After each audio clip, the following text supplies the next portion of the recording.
భారతదేశం మీద అణుదాడికి పాకిస్తాన్ ప్రయత్నించిందా? మొన్ననే మనం మాట్లాడుకున్నాం. షాహీన్ శ్రేణి క్షిపణిని భారత్ మీద ముందు టెస్ట్ చేసింది. అది అణ్వస్త్రాలని చిన్న స్థాయిలో వాడగలిగేది, పెద్ద స్థాయిలో వాడగలిగేది ఉంటుంది. అయితే దాన్ని హర్యానా దగ్గరనే ఇంటర్సెప్ట్ చేసింది, మధ్యలోనే కూల్చివేసింది భారత్. కాకపోతే దాంట్లో అణుపదార్థం ఏమీ లేదు.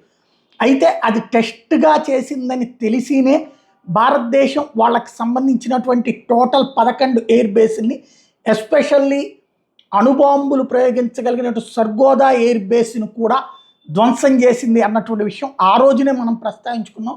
ఆ రోజున మనం ప్రస్తావించుకున్న అంశాన్ని ఇప్పుడు మిగతా మీడియా టచ్ చేసుకొస్తోంది. ఏదైతే S-400 క్షిపణి ద్వారా first official word Pakistani nuclear Shaheen ballistic missile భారతదేశం మీద ప్రయోగించింది.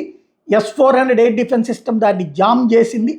ఆ తర్వాతనే భారతదేశం వాళ్ళ ఎయిర్ బేస్ని ధ్వంసం చేసింది అన్నటువంటి విషయం ఇప్పుడు అధికారికంగా వెల్లడవుతున్నటువంటి వన్ ఆఫ్ ద ఫ్యాక్ట్.